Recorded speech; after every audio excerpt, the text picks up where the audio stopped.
चूहे की नाव बनी, बिल्ली मल्लाह बनकर खे रही है, चूहा खुशी मना रहा है। बिल्ली चूहे से कहती है चिंता मत करो, मैं तुमको खे कर पार लगा दूंगी। जैसा कि आपको ज्ञात है, चूहा बिल्ली का आहार है, चूहा बिल्ली को खा जाता है। बिल्ली चूहे को पार ऐसा लगाती है कि चूहा लौट कर दोबारा आता ही नहीं। कबीर साहब कहते हैं, ये माया रूपी बिल्ली जीव रूपी चूहे को पार लगाने का वादा करती है। ये माया की बिल्ली कहती है जीव से, खूब हमको इकट्ठा करते रहो, हम तुमको पार लगा देंगे। लेकिन ये माया चूहे रूपी जीव को पार नहीं लगाती है, बल्कि ये माया डुबा देती है। सिकंदर सम्राट जब उसने भारत पर आक्रमण किया, भारत को खूब लूटा, बहुत सा धन सोना हीरा लेकर भारत से सिकंदर लौटा, तो उसे याद आ गया कि यूनान के लोगों ने कहा था भारत देश से एक साधु भी ले आना, सब कुछ लूट कर लाना लेकिन एक साधु भी लाना। सिपाहियों को भेजा कि जाओ साधु ले आओ। नदी किनारे एक साधु बैठा ध्यान कर रहा। सिकंदर के सिपाही साधु को लेने गए। साधु ने कहा कि मैं तो कहीं जाऊंगा ही नहीं।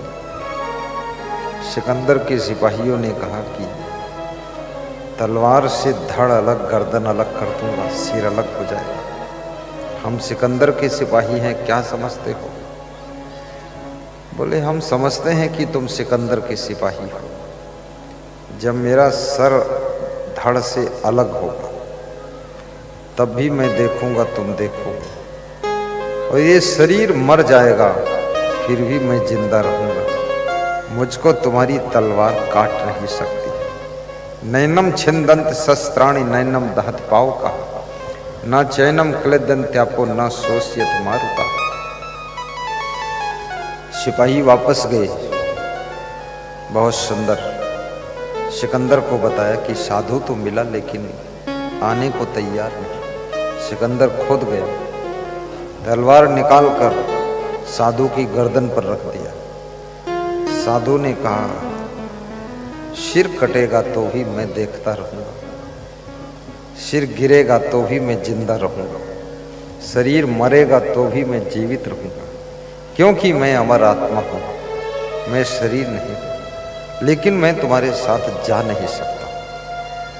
सिकंदर ने मंत्री से कहा लिख लीजिए डायरी में, भारत से लौटकर सब कुछ हम ला सके लेकिन एक साधु को नहीं लाया जा सका, हम हार गए उससे। सिकंदर जब चलने लगा साधु ने बुलाया इधर आओ, यदि तुमको बहुत प्यास लगी है और हम तुम दो ही हों और मेरे पास लोटा भर पानी है तो तुम मेरा पानी मांगोगे और मैं नहीं दूंगा तो क्या करूं? तो सिकंदर ने कहा फिर तुमको हम पानी के पैसे देंगे, पैसे से पानी खरीद कर पिएंगे क्योंकि जान बचाएंगे, प्यास बहुत है। साधु ने कहा जब हम पैसे से नहीं देंगे तब क्या करूं? तो सिकंदर ने कहा कि तब हम तुम्हें 10 लाख देंगे एक लोटा पानी के लिए। बोले 10 लाख में ना बेचूं तो? बोले 10 करोड़ भी दे दूंगा। बोले 10 करोड़ में भी ना दूं तो? सिकंदर ने कहा जितना धन संपत्ति लूटा हूं सब दे दूंगा, लेकिन लोटा भर पानी लेकर पी लूंगा क्योंकि जिंदगी बचाऊंगा। जिंदगी का मूल्य ज्यादा है, धन का मूल्य कम है। तो साधु हंसा और बोला जिस धन के लिए तुमने लाखों भारतवासियों को तलवार के घाट उतार दिया, मौत के घाट उतार दिया, वो धन सिर्फ एक लोटा पानी की कीमत भर का है। ये सिकंदर होश में आ जा, आज से किसी को मारना मत, अपनी जिंदगी बचाने के लिए लाखों जिंदगी समाप्त कर दिया, तब इतना धन लूटा है। वो धन एक लोटा पानी के बराबर भी नहीं है, तो क्या तूने लूटा है? सिकंदर की आंख खुल गई। सिकंदर लौटकर यूनान गया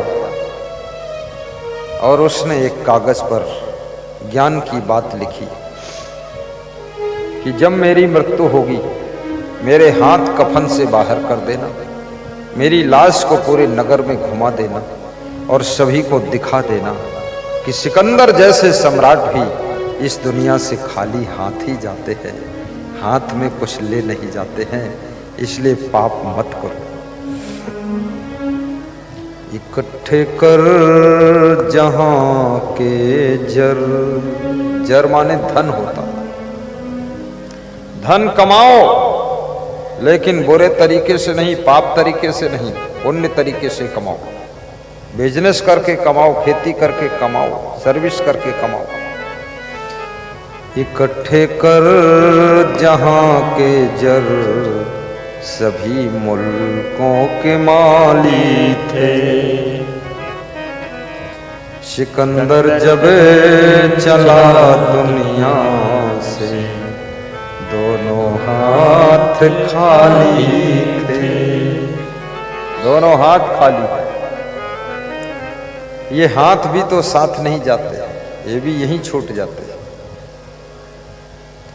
क्या लेकर तू आया बंदे, क्या लेकर तू जाएगा, अब मुट्ठी बांध के आया बंदे, हाथ पसारे जाएगा।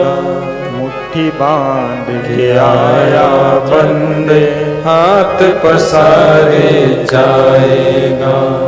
मुट्ठी बांध के आया बंदे, हाथ पसारे जाएगा। हाथ पसारे जाएगा, हाथ पसारे जाएगा। मुट्ठी बांध के आया बंदे, हाथ पसारे जाएगा।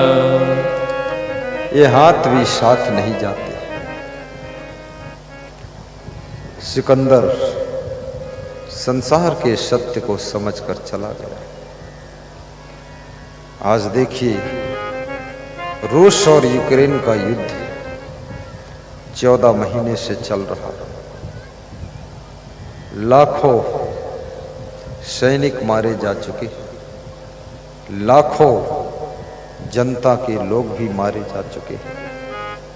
पूरा यूक्रेन देश खंडहर में बदल गया और ये अहंकार का युद्ध है, ये विनाश करके मानेगा।